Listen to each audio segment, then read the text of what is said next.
Hey guys, welcome to the F Word. Today's episode is short and sweet on purpose. I'm going to teach you how to get to one simple number that is going to eliminate any anxiety or uncertainty that you feel around your money that simply comes from not understanding how much lifestyle you can actually afford. No complicated spreadsheets, no surprise, no budgeting. You barely need a calculator. This one number is going to give you complete clarity and total freedom so that you're set up to take control of your money in 2026. Let's get into it. Who the f am I to tell you what to do with your money? My name is Priya Malani, currently managing millions of hardworking dollars. Enough foreplay. Let's talk Money. Welcome to the F Word. Smart money. No bull.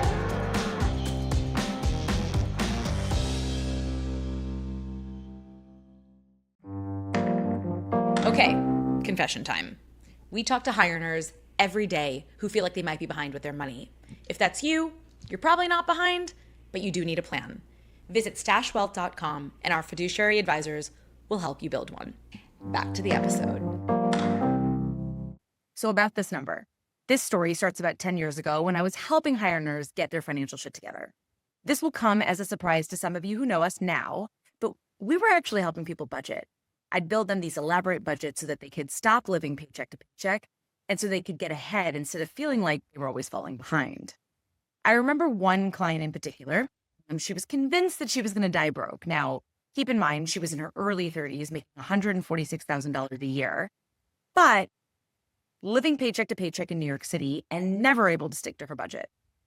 I told her something that changed her perspective. I said, whether you're making $140,000 or $400,000, pretty much everyone's living paycheck to paycheck. So the only logical conclusion, it's not about your income. You will not feel freer if you just keep your money ammo the same, no matter how much you make. And that's where this one number, what I call your magic number, was born. Here's what I realized. I would never want to be on a budget. It's restrictive. It requires mental energy during a very vulnerable time, usually when we're in line checking out.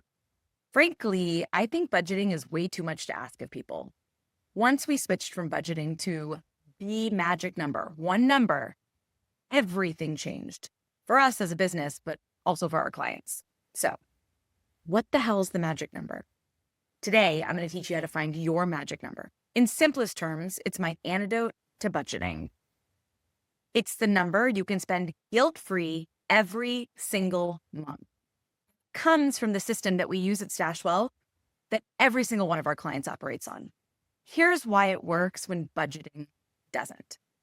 Budgeting requires you to predict the future. Asks you what to estimate you'll spend on groceries or gas or entertainment or random shit that comes up. How are you supposed to know? And then it makes you feel like a failure when your real life doesn't match your predictions. Guesses, more like it. But there's a deeper problem with budgeting. Some things you can predict, like your fixed costs, but everything else, you're totally guessing. And you're approaching it from this more restricted place. Like, I'd love to spend $600 on clothing, but I guess I'll lower it to $400 to be responsible and have a better budget. That's not how life actually works. We're not out shopping thinking, does this fit within the prediction I made 3 weeks ago about how much I'd spend on clothing? We just buy it and deal with the consequences later. The magic number flips this thinking completely. Instead of trying to control every dollar, we're going to figure out the maximum you can spend without derailing your financial future and your future goals. Everything else, all your important financial priorities, get handled automatically before you even see the money. You don't have to worry about being responsible with your money anymore. That's the pressure that so many of us feel constantly. With the magic number, you can be reckless, responsibly reckless, TM. It's a term I've coined for exactly this. When your future is handled, your financial priorities are handled, you get to be reckless with whatever's left over. Okay, to the good stuff, how to calculate your magic number. Here's how we do this. Grab your phone, open up the calculator app, and follow along. Step 1, start with your monthly take-home pay. This is what actually hits your bank account after taxes, retirement contributions, health insurance, all of it. If you're paid bi-weekly, meaning you get paid every 2 weeks, I want you to multiply whatever hits your checking account by 26 and then divide that number by 12. If you're paid twice a month, much easier, just look at what deposits in your account every single month. Or take one of those and multiply it by, that'd be 24. Step 2, subtract your fixed costs. Fixed costs are the things that don't change month to month. So your rent, your mortgage, your car insurance, car payment, student loan payment, phone bill, Netflix, Spotify, any subscriptions that are on auto charge. Don't include things like gas, groceries, or dining out yet. We're only talking about fixed, recurring expenses that are the same every single month. Step 3, subtract your automated savings and investments. This step's critical because this is about your future. Before we figure out what you can spend guilt-free, we need to make sure your future is handled. How much are you putting towards your emergency fund? Any additional retirement savings beyond your 401k? Saving for a house? I do travel, gifts, doorman tips. Maybe you have investment account contributions. If you're not automating any of this yet, not the end of the world, but we are going to fix it. For now, just write down what you should be saving based on your goals. So if you wish you were saving towards travel or you wish you were saving a little bit more towards retirement, write that down.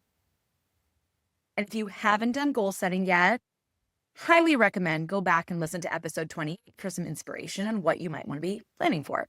A good starting point, if you're not going to get into the detail around your goals, would be 20% of your gross income going towards savings and investments. But this number can vary based on your age and your goals. Now, here's what happens when people get to this step. They immediately think that there's going to be nothing left over. I hear it all the time, but there always is. Time and time again, every single time I do this exercise with someone, I can't fully explain why, but all I can tell you is after a decade of doing this, there's always money left over and it's always worth the exercise. So stay with me. Step 4, what's left over is your magic number. Take home pay minus fixed costs minus automated savings equals your magic number. That's it. This is the amount you can spend every single month on everything else. Groceries, gas, restaurants, shopping, travel, random Target runs, all of it, without even thinking about it. Okay, quick sidebar. If you've ever seen your paycheck hit your checking account and then thought, where the hell does it all go? You're not alone. In fact, we see it all the time. Go to stashwealth.com and schedule a call. It's time your money starts working as hard as you do. All right, back to the episode. I have one client who prefers to break down her magic number weekly. So for her magic number is $2,900 a month, which makes it about $715 per week. I do think a weekly number makes it a little easier to track. So at $715 per week, she's looking to stay at or under $100 per day. Whatever works best for you. Next, there are a couple things that make the magic number so powerful. I want to go through them one by one. First, this is the best news. You never have to budget ever again. As long as you stay at or under your magic number for variable spending, you're golden. You're saving enough, you're covering your bills, and you can actually start enjoying the money you work hard for guilt-free. Second, it eliminates decision fatigue. You're not standing in line at Cezanne doing mental math about whether you should put back that third sweater. You know your number, you know approximately where you are during the month. You make the call and move on with your life. Third, and this one's so important, this is what we all want, makes increasing your wealth stupid simple. Want to save more? You really only have 3 levers. Increase your income, decrease your fixed costs, or lower your magic number, the least fun one. That's it. For that client I mentioned earlier making $146,000, her magic number ended up being pretty great. It was $3,200 a month. When she realized she could spend over $3,000 a month on whatever she wanted and still be saving 25% of her income, it was like magic. She definitely wasn't resigned to dying broke anymore. She was building wealth while enjoying her money, except this time without the guilt, always in the back of our mind. Now, the key to making this whole system work is automation, and I say it all the time. That's the name of the game. Your savings and investments need to leave your account automatically the day after you get paid. That's what I prefer. You can do it once a month, but you just want to get it out of there before you can spend it. Your fixed costs also need to actually be fixed. If you've got a bunch of variable expenses that you're calling fixed, this system is going to fall apart. So be honest with yourself. Some of you are going to calculate this and realize your magic number is negative or way lower than what you're currently spending. That's actually great information. Now you know exactly why you feel anxious. And now you know exactly what needs to change. Remember those 3 levers. So there it is, your magic number, the one number that tells you exactly what kind of lifestyle you can afford while still building the future that you want. Calculate it today. Automate your savings this week. And watch how much more you enjoy spending your money and how much smarter you feel than everyone else who's still winging it. At least now you know what kind of lifestyle you can actually afford. Before we go, I always leave you with my best bite. This week, I'm talking about a vegetarian dish, which is going to surprise a lot of people who know I am a meat lover. It's from a restaurant called The Tiger on Lafayette in Chinatown, and they have an appetizer. It's a turmeric and coconut crepe with chili and charred oyster mushrooms. It is divine. I was there last week, and I ordered it as my meal. I ate the whole thing. It's a crispy crepe topped with ton of very flavorful vegetables, so many herbs going on. And then they top it with some sort of sauce that is just divine. I absolutely love it. Highly recommend if you're in the area. Okay. I really hope this episode has shown you how easy it is to get in the driver's seat with your money.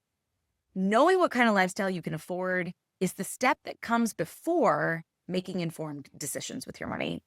So if you feel like you're winging it, you probably need to calculate your magic number.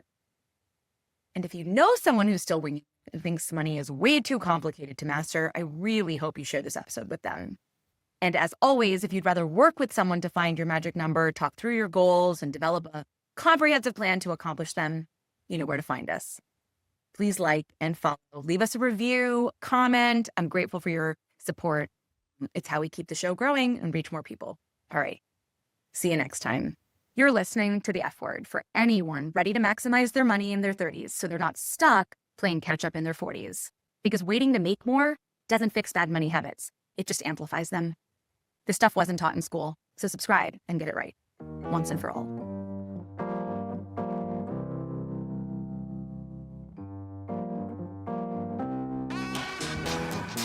Thanks for listening to The F Word with Priya Malani. If you like what you heard, hit subscribe wherever you're listening and leave us a review while you're at it. We're approval junkies. Don't forget, you can find a ton of great resources, content, courses, and other freebies at stashwealth.com. Now, for the capital S stuff our lawyers want us to say. Stash Wealth is a registered investment advisor. Content presented is for informational and educational purposes only and is not intended to make an offer or solicitation for any specific securities, product, service, or strategy. Consult with a qualified investment advisor, that's us, before implementing any strategy. Investing involves risk, including the loss of principal. Past performance does not guarantee future results. There, we said it. Did I have fun?